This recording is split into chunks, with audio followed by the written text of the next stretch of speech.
अव्यक्त कृष्ण का दिव्य मुरली सार। तारीख 1 जुलाई 2025। विषय तुम्हारा स्वभाव परिजात के फूल की तरह है, आत्मिक गुणों की सुगंध से भरी एक दिव्य वाणी। साक्षी दृष्टा आत्माओं के लिए।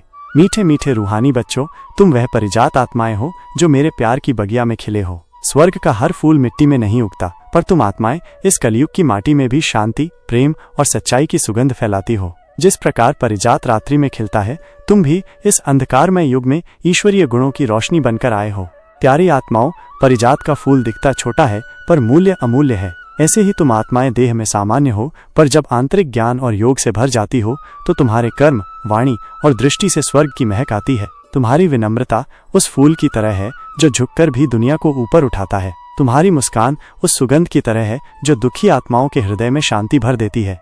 बच्चे, याद रखो, परिजात अपनी सुगंध अपने पास नहीं रखता, वह बिखेरता है चुपचाप, निस्वार्थ, बिना प्रतिदान के। तुम्हारी आत्मा का भी यही धर्म है, गुण देना, प्रेम बहाना, साक्षी बन सेवा करना। जिस दिन तुम अपने भीतर उस परिजात जैसे मूल गुणों को पहचान लोगे, उसी दिन ये दुनिया तुम्हारे मौन स्पर्श से स्वर्ग बनती जाएगी।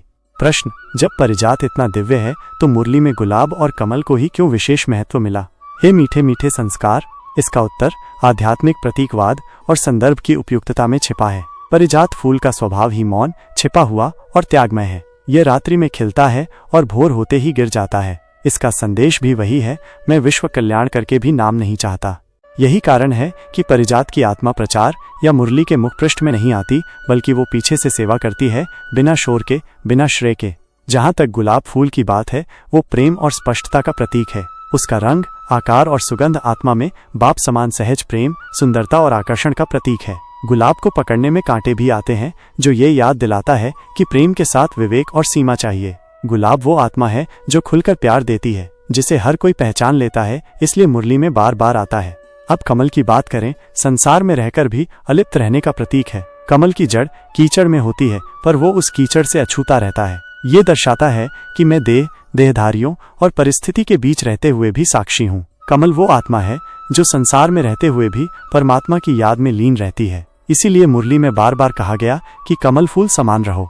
जबकि परिजात है विशेष आत्माओं का गुप्त प्रतीक। परिजात आत्माएं वे होती हैं जो मुख्य मंच पर नहीं, परंतु मौन में स्वर्ग रच रही होती हैं। ये आत्माएं अदृश्य शक्तियां होती हैं, जैसे एडवांस पार्टी, जो खुद के नाम से कुछ नहीं चाहती। इसलिए परिजात की चर्चा कम है, क्योंकि ये फूल आत्मा की उस अवस्था का प्रतीक है जिसमें वो खुद को मिटा चुकी हैं। गुलाब प्रेम, आकर्षण, सहजता, क्योंकि ये प्रभाव डालता है। कमल अलिप्तता, निर्मलता, क्योंकि ये आदर्श बनाता है। परिजात मौन, समर्पण, त्याग, क्योंकि ये अहंकार के पार है, गुप्त सेवाधारी। तो समझे प्यारी आत्माओं, अतः मुरली में परिजात नहीं है, क्योंकि परिजात कोई प्रचार की चीज नहीं, बल्कि एक चेतन अवस्था है जिसे शब्दों में नहीं, मौन में ही समझा जा सकता है। अर्जुन संस्कार की तरफ होकर कृष्ण चेतना ने कहा, हे पार्थ, आज का गीत चलाओ। हे माधव, आज कोई गीत नहीं है, मौन की भाषा ही चलने दीजिए। अच्छा जी, भक्ति मार्ग में भगवान को अर्पित होने योग्य सबसे सुंदर पुष्प भी है ये, इसीलिए इसका दूसरा नाम हरसिंगार भी है। यह फूल तुलसी पूजा, विष्णु आराधना और शिव आरती में अर्पित किया जाता है। इसे ईश्वर की सुबह की माला कहा जाता है, क्योंकि यह फूल रात्रि में झड़ता है और सुबह भूमि पर सहज रूप से मिलता है। इस पर कोई हिंसा नहीं करनी पड़ती, यह स्वेच्छा से गिरकर अर्पण के योग्य होता है, जो भक्ति में अहिंसा और समर्पण का प्रतीक है। ताज्जुब की बात देखें तो बच्चे, गिरे हुए फूल कभी भी पूजा में नहीं चढ़ाए जाते, लेकिन परिजात या हरसिंगार का फूल ही एकमात्र फूल है जिसको कभी किसी को कोई तोड़ने की जरूरत ही नहीं होती और न उसे जमीन से उठाने में कोई गुरेज करता है। ऐसी अटूट आत्माएं हो तुम, स्वेच्छा से विश्व कल्याण के लिए बिछ जाती हो। आज का आत्मचिंतन प्रश्न, मैं कौन से ऐसे आत्मिक गुणों को भूल चुका हूँ जो मेरा मूल परिजात स्वरूप है? क्या मेरी उपस्थिति ही दूसरों के मन में शांति भर देती है?